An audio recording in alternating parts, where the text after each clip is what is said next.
You're watching Monday with the Mayor here on 18 WJTS, and today we are in Ferdinand talking with Town Manager Chris James. Thanks for joining us today. Welcome back to Ferdinand.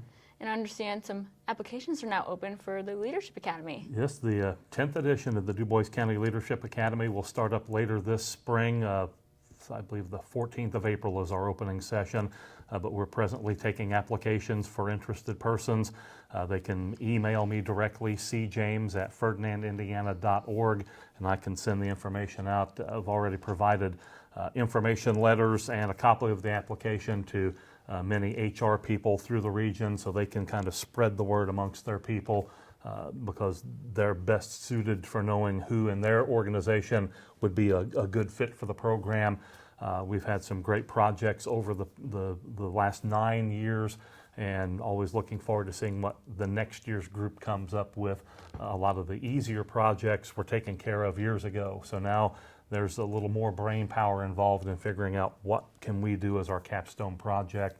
The two programs last year, the Foster Packs program and then the AED devices in some of the more rural areas of Du Bois County.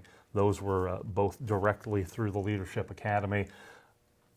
Taking the applications, we'll put the teams together this year and we'll see what their capstone projects are for this coming year's academy. So wanted to get the word out on that. The application deadline is April 1st. It's a Wednesday. It's not an April Fool's thing. It's just the way the calendar fell.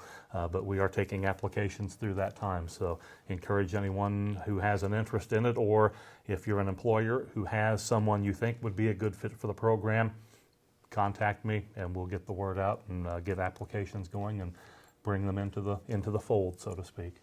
And a pair of Jasper Middle School students presented the Safe Haven baby boxes to the town council. Yes, that went over very well. Isabella Harmon, Tori Hemmerline.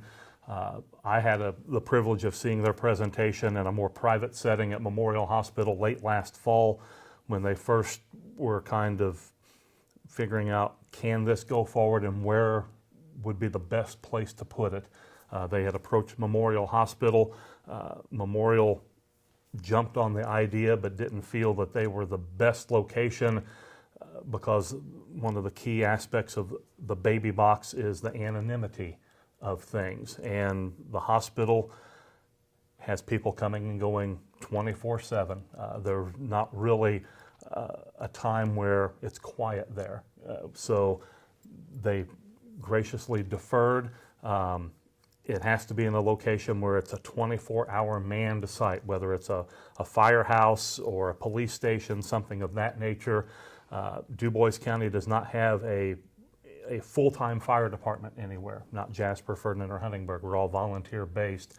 But in Ferdinand, we are blessed that we have an EMT site in the firehouse, or they share a bay of the firehouse. And so they kind of focused on Ferdinand for that aspect, and then also just the general location. We're just off of Interstate 64, so we would be able, in a way, it's something we'd like to say we have and never use it, but at the same time, if we do, we would be able to serve a fairly broad area because folks can come off of the interstate east or westbound or come north from along the Ohio River into Du Bois County and take advantage of that service. So right now we're still trying to determine the best location for it.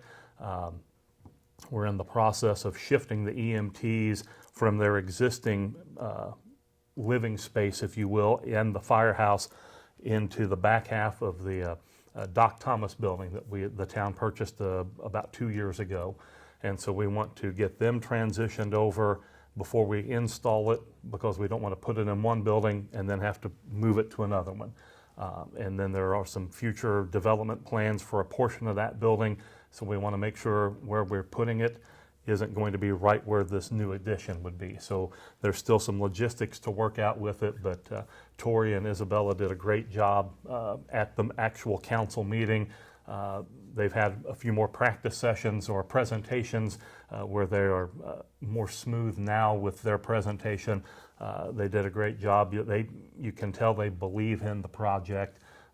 It's not like a class project where they do it because they get the grades or something. They're doing this out of the goodness of their hearts. And so we're going to do everything we can here in Ferdinand to make it go. Again, anything is locked in yet. We've got a lot of documents that are being looked at to make sure of responsibilities and liabilities and things of that nature to make sure all parties are covered in every way we can. But we're hopeful that a little bit later on this year we'll be able to have a more definitive time frame for when things may go forward. So we're looking forward to that, and we'll keep everybody posted on it. It'll come up at future council meetings, I'm sure, so you'll be able to see it and hear it firsthand and be able to report the word as well. And spring just around the corner. How is Old Town Lake project coming along? We are in the final stages. The lake level is now back up pretty much to where it was before last summer when we had to pull the drain plug on it, so to speak. I had to lower 5 feet down so that the crews could get in, put the pylons in for the footbridges. And it did a little bit of dredging work, which that was beneficial, having the level down. They could dredge out without too much complication. The water level is back. They have just a little bit of fine tuning, some grading work and things of that nature. They want to get some seeding down in some of the grassy areas. And then the parking lot itself, they want to get that spiffed back up. Right now it's been run pretty hard with all of the equipment and manpower coming and going, doing the actual work. So they want to get that fixed back up. But we're looking, I think Matt reported at the last council meeting, we're looking at a probably early spring grand opening. So probably somewhere in the April range, if I had to guess. The lake will be reopened to the public, and we'll have a ribbon cutting and a big hoop-de-doo about come visit the new trail. But it's right on the cusp of completion, and they've already started moving forward on some of the I guess you could say side projects related to that. The old pump house building, which is going to be transfigured into a shelter house. The flooring of that has been busted out. They're going to redo that, and they've got a lot of work on that building that needs to be done. The brick needs to be tuck pointed, and a lot of maintenance work on that to get that up to grade for its eventual use as a shelter house. So there's still other things going on, but the trail itself, hopefully by the time we meet in April, as the calendar falls, should have a more definitive start point for when that's available for the public. Awesome. Well, thanks for joining us today. Well, thank you, Ann. You've been watching Monday with the Mayor here on 18 WJTS, and today we are in Ferdinand talking with Town Manager Chris James. Thanks for watching.